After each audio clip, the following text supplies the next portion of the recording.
ನಮಸ್ಕಾರ. ನೀವು ನೋಡ್ತಾ ಇದ್ದೀರಿ ಕಲ್ಯಾಣ ಕರ್ನಾಟಕ ನ್ಯೂಸ್ ಚಾನೆಲ್. ನಾನು ನಿಮ್ಮ ಅನಿಲ್ ಕುಮಾರ್ ಎಂ ಸಿಂಧಿ. ಕುಣಿಗವಾಡ ಗಲಿಯಲ್ಲಿ ಜೈ ಶ್ರೀ ಬಜರಂಗಬಲಿ ಗಣೇಶ್ ಅದ್ದೂರಿಯಾಗಿ ಭವ್ಯವಾದ ಕುಣಿಗವಾಡ ಯುವ ಸಮಿತಿ ವತಿಯಿಂದ ಭವ್ಯವಾಗಿ ಆಗಮನ.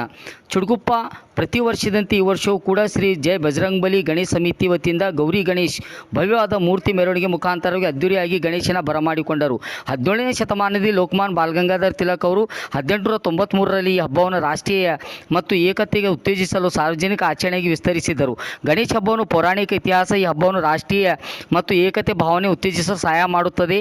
ತಂಡದ ಸದಸ್ಯರಾದ ರಾಮಲಿಂಗಾರೆಡ್ಡಿ, ಅಶುತೋಷ್ ಮಾನೆ, ಸಂತೋಷ್ ಹೊಂಟಿಮರಿ, ಮಧುಸಾಗರ್, ನರೇಶ್ ರೆಡ್ಡಿ, ಪವನ್ ಉಪಾರ್, ಚನ್ನಪ್ಪ ಉಪಾರ್, ಲೋಕೇಶ್ ದುಬಲ್ಗುಂಡಿ, ರವಿ ಬುರಾಳೆ, ಶ್ರೀಕಾಂತ್ ಭಾಸ್ಕರ್, ಆದರ್ಶ್ ಉಪಾರ್, ಗುಂಡಪ್ಪ ಬೇಸ್ಕರ್, ಪವನ್ ಪಾಟೀಲ್, ನಾಗು ಪಡ್ಗಿ, ಮಹೇಶ್ ಪಡ್ಗಿ, ಈಶ್ವರ್ ಪಡ್ಗಿ, ಆದಿ ಪಡ್ಗಿ, ವಿಶಾಲ್ ಪೂಜಾರಿ, ಶಿವ್ ದುಬಲ್ಗುಂಡಿ, ಭದ್ರೇಶ್ ಘಟವಾಡಿ, ಸಾಯಿ ಪೂಜಾರಿ, ವಿಶಾಲ್ ಭಾಸ್ಕರ್, ರಂಜಿತ್ ಚಿಲ್ಲರ್ಗಿ, ಸಂಗಮೇಶ್ ಗಡಿಮಿ, ಅಶ್ವಥ್ ಪಂಚಾಳ್, ಅವಿನಾಶ್ ಭಾಯ್ಕಟ್ಟಿ, ಕೃಷ್ಣ ಮುನ್ನೂರ್, ರೋಹಿತ್ ಜಾಧವ್ ಮುಂತಾದವರು ಯುವಕ ಮಂಡಳಿದವರು ಭಾಗವಹಿಸಿದರು.